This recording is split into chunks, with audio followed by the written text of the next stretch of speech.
میرے نبی پاک صلی اللہ علیہ وسلم مثال دیتے ہیں، فرمایا ایک آدمی صحرا میں جا رہا، صحابہ سے حضور خطاب کر رہے ہیں، فرمایا ایک آدمی صحرا میں جا رہا تھا، اس نے اپنی اونٹنی پہ کھانا پانی پیسے ہر چیز رکھی ہوئی تھی، صحرا تھا بہت بڑا، درمیان صحرا کے گیا تو تھوڑا سا سستانے کے لیے آرام کرنے کے لیے اونٹنی سے نیچے اترا،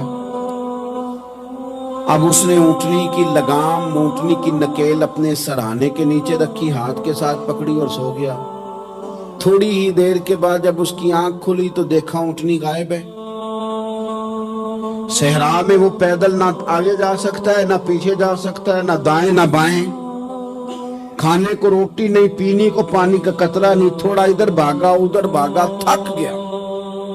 کریم محبوب فرماتے ہیں وہ پوری طرح نڈھال ہو گیا اور مایوس ہو گیا، معاذ اللہ مایوس ہو کے دوبارہ اسی جگہ آ کے لیٹ گیا جہاں پہلے لیٹا تھا، انتظار کرنے لگا کہ اب موت ہی آئے گی، آخری وقت ہے، نہ میں پیدل یہ صحرا کراس کر سکتا ہوں، نہ پیچھے جا سکتا ہوں، نہ کھانا ہے نہ پانی ہے، سوائے موت کے کوئی سہارا نہیں۔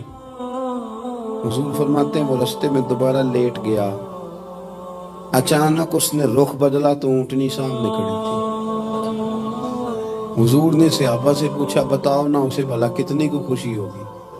یا رسول اللہ جی سے نئی زندگی مل گئی ہے۔ نبی پاک صلی اللہ علیہ وسلم فرمانے لگے اس کی اونٹنی مل گئی، بتاؤ بھلا اسے کتنی خوشی ہوگی؟ یا رسول اللہ وہ تو دوبارہ دنیا میں آ گیا۔ حضور فرمانے لگے اسے کچھ بھی خوشی نہیں ہوئی۔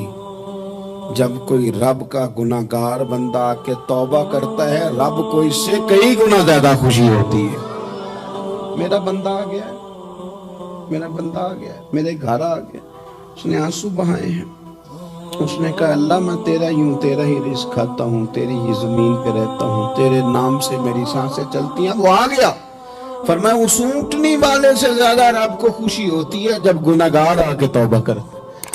گناہگاروں کے آنسو اس کی بارگاہ میں بڑے مقبول ہیں، لیکن ہم رسم ادا کرتے ہیں، توبہ نہیں کرتے۔